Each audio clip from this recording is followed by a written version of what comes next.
Yang selanjutnya kita akan belajar mengenai pemanfaatan sumber daya alam dengan prinsip-prinsip pembangunan berkelanjutan. Yang pertama yakni pembangunan berkelanjutan. Pembangunan berkelanjutan adalah upaya sadar dan terencana yang memadukan aspek lingkungan hidup, sosial, ekonomi ke dalam strategi pembangunan untuk menjamin keutuhan lingkungan hidup serta keselamatan, kemampuan, kesejahteraan, dan mutu hidup generasi masa kini dan generasi masa depan. Pasal 1 ayat 3 Undang-Undang Nomor 32 Tahun 2009. Tujuan pembangunan berkelanjutan adalah sebuah tindakan pemanfaatan segala sesuatu yang ada di lingkungan alam dengan tidak mengesampingkan kebutuhan generasi yang akan datang. Pembangunan berkelanjutan adalah proses yang berprinsip memenuhi kebutuhan sekarang tanpa mengorbankan pemenuhan kebutuhan generasi masa depan. Jadi, pembangunan berkelanjutan ini memperhatikan pemanfaatan lingkungan hidup dan kelestarian lingkungannya agar kualitas lingkungan tetap terjaga. Pembangunan berkelanjutan ini juga mengandung arti sudah tercapainya keadilan sosial dari generasi ke generasi. Dilihat dari pengertian lainnya, pembangunan berkelanjutan sebagai pembangunan nasional yang melestarikan fungsi dan kemampuan ekosistem. Upaya masyarakat internasional untuk penyelamatan lingkungan melalui KTT Bumi yang dikenal dengan World Summit on Sustainable Development di Johannesburg, Afrika Selatan, tahun 2002 telah merumuskan deklarasi politik pembangunan berkelanjutan tentang pembangunan berkelanjutan yang merupakan pernyataan kelanjutan dukungan terhadap tujuan Agenda 21. Agenda 21 berisi kesepakatan mengenai program pembangunan berkelanjutan yang harus ditindaklanjuti oleh negara-negara peserta Konferensi Rio de Janeiro tahun 1992. Pembangunan nasional harus berorientasi jangka panjang atau dikenal dengan pembangunan berkelanjutan agar selaras, serasi, dan seimbang antara tiga pilar utama pembangunan atau 3P, yaitu yang pertama adalah ekonomi atau profit, yang kedua adalah lingkungan atau planet, dan yang ketiga adalah sosial atau people. Dengan demikian, pembangunan berkelanjutan harus mengedepankan ketiga faktor tersebut, triple bottom line development, seperti yang diilustrasikan pada gambar di bawah ini.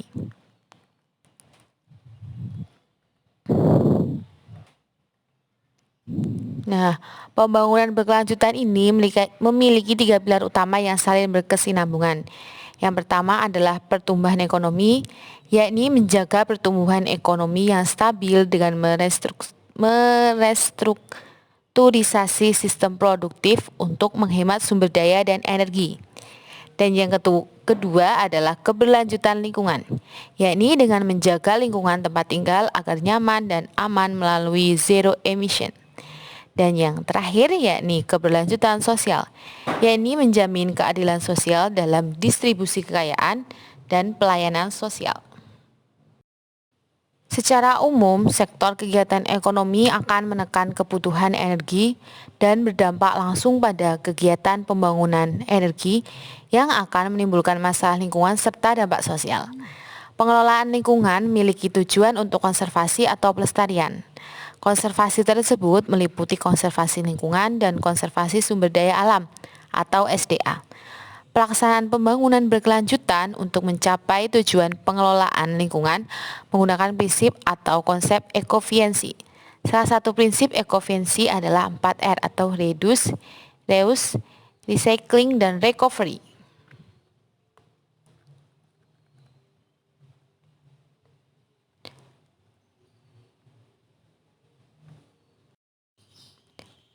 Selanjutnya yakni tujuan pembangunan berwawasan lingkungan. Yang pertama adalah terwujudnya manusia Indonesia sebagai pecinta dan pembina lingkungan hidup. Yang kedua adalah terwujudnya kegiatan pembangunan nasional di Indonesia yang berwawasan lingkungan, tidak hanya untuk kepentingan sekarang, tetapi juga untuk masa yang akan datang. Yang ketiga yakni terwujudnya pemanfaatan sumber daya alam di Indonesia secara terkendali dan bertanggung jawab. Selanjutnya yang kedua yakni pemanfaatan sumber daya alam dengan prinsip-prinsip pembangunan berkelanjutan. A yakni pemanfaatan sumber daya alam kehutanan dengan prinsip pembangunan berkelanjutan. Secara makro, pengelolaan hutan yang berkelanjutan harus dilakukan dengan pendekatan 3 prinsip kelestarian, yaitu kelestarian ekologi, ekonomi, dan sosial. Ketiga prinsip tersebut merupakan satu kesatuan yang tidak dapat dipisahkan satu dengan lainnya. Hutan memiliki 3 manfaat atau fungsi, antara lain hutan produksi, hutan konservasi, dan hutan lindung. Pemanfaatan sumber daya kehutanan dapat dikelola berdasarkan prinsip pembangunan berkelanjutan yang dilakukan dengan cara langkah-langkah yang tepat seperti reboisasi, tebang pilih, dan rehabilitasi. Pengelolaan hutan yang sesuai dengan prinsip pembangunan berkelanjutan dapat memberikan manfaat yang besar bagi seluruh aspek ekonomi, lingkungan, dan sosial. Adapun manfaat tersebut adalah sebagai berikut. Yang pertama, pengelolaan hutan dapat berkesinambungan berupa kayu dan hasil hutan lainnya. Yang kedua, mempertahankan kualitas dan kuantitas biodiversitas pada kawasan hutan lindung dan konservasi. Yang ketiga, dapat menjaga fungsi dan ekosistem hutan dengan menekankan pada pemeliharaan produktivitas tempat tumbuh, menjaga sumber benih dan unsur biodiversitas yang diperlukan untuk regenerasi dan pemeliharaan hutan. Yang keempat, memberikan dampak positif terhadap area sekitar hutan dan meminimalkan dampak yang merugikan. Yang kelima, mengoptimalkan peran masyarakat dalam berpartisipasi mengelola dan menjaga kelestarian hutan. Yang kedua yakni pemanfaatan sumber daya pertambangan dengan prinsip pembangunan berkelanjutan. Kegiatan usaha tambang beresiko tinggi dan menimbulkan dampak terhadap lingkungan fisik dan sosial. Alasan tersebut yang mendasari perlunya suatu pembangunan berkelanjutan. Kegiatan pertambangan berkelanjutan merupakan kegiatan yang diawali dengan eksplorasi, eksploitasi, pengolahan, dan kegiatan pasca tambang. Manfaat dari barang tambang yakni bisa mendapatkan seperti minyak bumi, gas bumi, mineral, batu bara, dan lainnya. Kegiatan eksplorasi dan eksploitasi ramah lingkungan merupakan salah satu cara untuk mendukung pembangunan berkelanjutan dengan memperhatikan kelestarian lingkungan, sehingga kebutuhan saat ini dan masa depan dapat terpenuhi. Yang pertama adalah eksplorasi. Menurut Undang-Undang Nomor 11 Tahun 1967 tentang ketentuan-ketentuan pokok pertambangan Pasal 2, eksplorasi adalah segala penyelidikan seksama geologi pertambangan untuk menetapkan lebih teliti adanya dan sifat letakan bahan galian. Tujuan dilakukannya eksplorasi adalah untuk mengetahui sumber daya mineral secara rinci, yaitu untuk mengetahui, menemukan, mengidentifikasi ukuran, bentuk, sebaran, kuantitas, dan kualitas mineral untuk kemudian dapat dilakukan eksploitasi. Dalam kegiatan eksplorasi dilakukan kegiatan penyelidikan menemukan barang tambang dengan memperhatikan kondisi lingkungan. Eksplorasi tidak hanya semata-mata menemukan barang tambang yang berpotensi menghasilkan uang. Namun, eksplorasi sangat berkaitan dengan bagaimana keputusan yang diambil berdasarkan kondisi lingkungan. Karena pada tahap eksplorasi menentukan apakah daerah yang diteliti dapat dieksploitasi ataukah tidak. Yang kedua, yakni adalah eksploitasi. Eksploitasi menurut Undang-Undang Nomor 11 Tahun 1967 tentang ketentuan-ketentuan pokok pertambangan Pasal 2, eksploitasi adalah usaha pertambangan dengan maksud untuk menghasilkan bahan galian dan memanfaatkannya. Eksploitasi merupakan salah satu lanjutan dari eksplorasi. Jika eksplorasi masih dalam tahap penelitian, maka eksploitasi sudah dalam tahapan menggali. Kegiatan ini dibedakan berdasarkan sifat bahan galiannya. Bahan galian padat, yakni adalah emas, perak, nikel, intan, batu bara, dan lainnya. biasanya digali dan untuk sifat cair dan gas minyak atau gas biasanya dibor. Eksploitasi ramah lingkungan adalah usaha untuk mendayagunakan sumber daya alam dengan efisien dan pertahankan kualitas lingkungan. Dengan eksploitasi ramah lingkungan, keberlanjutan usaha pertambangan dapat berlangsung lama tanpa mengorbankan kebutuhan untuk masa depan. Pengelolaan sumber daya pertambangan berdasarkan prinsip pembangunan berkelanjutan dapat dilakukan dengan cara sebagai berikut. Yang pertama adalah pengelolaan barang tambang sendiri. Barang-barang tambang yang kita ambil akan mendapat manfaat yang lebih bila kita dapat mengolahnya di negara kita sendiri. Selain menaikkan nilai tambah, hal itu akan membuka lapangan kerja yang besar untuk rakyat Indonesia. Manfaat dari barang tambang harus kita manfaatkan sebesar-besarnya untuk kemakmuran dan kesejahteraan rakyat kita. Yang kedua yakni pembinaan sumber daya manusia yang simultan. Kunci dari pengelolaan tambang yang benar adalah manusia itu sendiri. Semakin banyak pendidikan jurusan tambang yang dibuka dan semakin banyak peminatnya akan membuat semakin bagus tambang itu. Pendidikan yang berkualitas dan berkarakter untuk membentuk pola pikir dan mentalnya akan membuat pengelolaan tambang ini semakin bagus. Tak lain, ini semua ditunjukkan untuk kemakmuran dan kesejahteraan rakyat Indonesia. Yang ketiga yakni pengelolaan yang komprehensif. Solusi lainnya adalah pengelolaan yang komprehensif untuk mengoptimalkan keuntungan. Komprehensif di sini diartikan sebagai pengelolaan secara terpadu. Nikel dan timah yang kita tambang diolah di Indonesia menggunakan energi dari batu bara Indonesia. Selain itu, didirikanlah pabrik-pabrik manufaktur mesin-mesin pesawat, mobil, atau motor agar kita tidak hanya jadi negeri perakit motor dan mobil terbesar, tapi kita jadi pencipta mesin, bodi, spare part, dan kendaraan-kendaraan kita. Barang tambang kita akan menjadi bahan baku nasional yang dijualnya akan menjadi sangat tinggi dan keuntungan yang sebesar-besarnya. Yang ketiga yakni pemanfaatan sumber daya alam kelautan dengan prinsip pembangunan berkelanjutan. Pemanfaatan sumber daya kelautan dan perikanan salah satunya diatur dalam Undang-Undang Nomor 45 Tahun 2009 tentang perubahan atas Undang-Undang Nomor 31 Tahun 2004 tentang perikanan.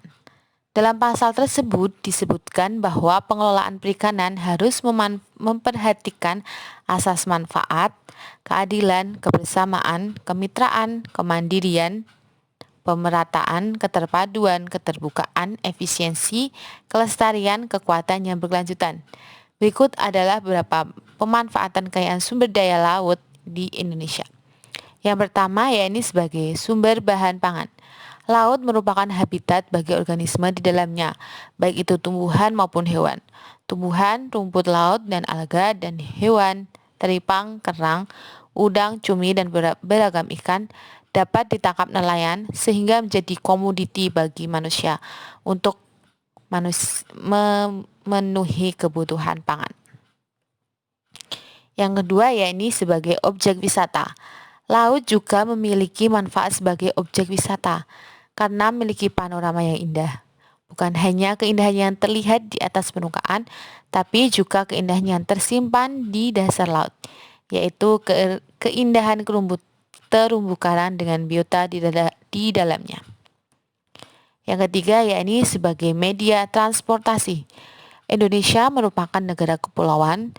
Sarana transportasi laut memiliki potensi yang penting. Banyak pelabuhan terkenal di Indonesia yang dapat disinggahi kapal barang atau kapal penumpang. Contoh pelabuhan di Jawa, Tanjung Priuk, Tanjung Emas, Ketapang, dan sebagainya. Yang terakhir yakni sebagai sumber bahan tambang. Bahan tambang bukan hanya diperoleh di darat, tetapi ada pula yang tersimpan di dalam laut. Potensi bahan tambang di laut sangat beragam. Misalnya pasir laut yang banyak diekspor ke Singapura dan Malaysia, tambang minyak di lepas laut.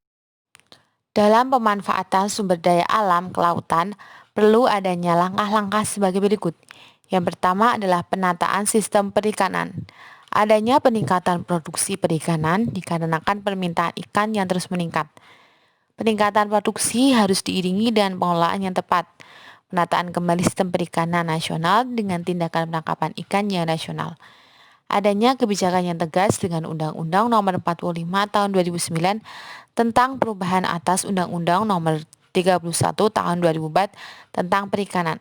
Sumber daya kelautan Indonesia harus dikelola dengan baik, diawasi, dikontrol sebagai upaya keberlanjutan sumber daya kelautan yang lestari. Yang kedua yakni penggunaan alat menangkap ikan yang ramah lingkungan dan pelanggaran BOM ikan.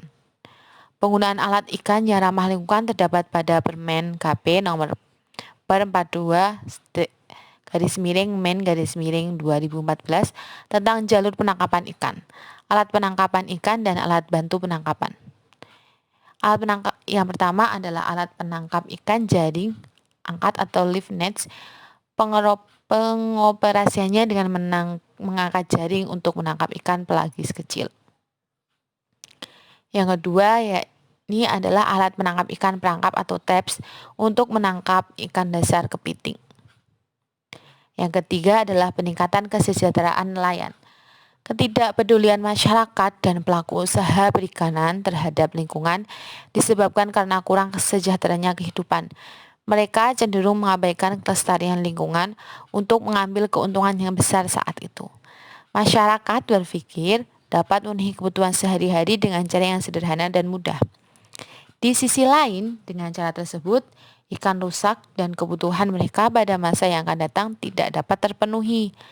Oleh karenanya, perlu peningkatan kesejahteraan di bidang pendidikan, kesehatan, dan ekonomi bagi nelayan sangat diperlukan. Yang keempat, yakni pemanfaatan sumber daya alam pariwisata dengan prinsip pembangunan berkelanjutan. Lingkungan alam berperan dalam mendukung suatu wilayah menjadi daerah tujuan wisata. Tidak dapat dihindari bahwa kegiatan wisata menimbulkan dampak terhadap alam di sekitarnya. Kondisi inilah yang harus menjadi perhatian agar pembangunan pariwisata tidak berdampak negatif terhadap alam dan lingkungan. Sumber daya alam pariwisata Indonesia antara lain, yang pertama adalah pariwisata maritim atau bahari. Jenis wisata ini banyak dikaitkan dengan kegiatan olahraga di air, lebih-lebih di danau, pantai, teluk, atau laut seperti memancing, berlayar, menyelam, sambil melakukan pemotretan. Yang kedua ini adalah pariwisata cagar alam atau taman konservasi. Wisata cagar alam ini banyak dilakukan oleh para penggemar dan pecinta alam dalam kaitannya dengan kegemaran memotret binatang atau marga satwa serta pepohonan kembang beraneka warna yang memang mendapat perlindungan dari pemerintah dan masyarakat. Yang ketiga yakni pariwisata pertanian atau agrowisata. Sebagai halnya wisata industri, wisata pertanian ini adalah pengorganisasian perjalanan yang dilakukan ke proyek-proyek pertanian, perkebunan, ladang pembibitan, dan sebagainya. Yang keempat, yakni pariwisata alam. Pariwisata alam merupakan segala sesuatu kegiatan wisata yang berhubungan dengan wisata alam, berupa alam yang terbentuk karena hasil cipta Tuhan, seperti gunung, pantai, dan air.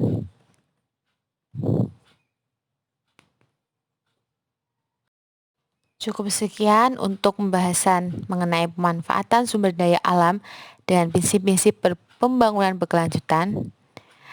Cukup sekian, terima kasih. Bila ada salah-salahnya saya mohon maaf. Wassalamualaikum warahmatullahi wabarakatuh.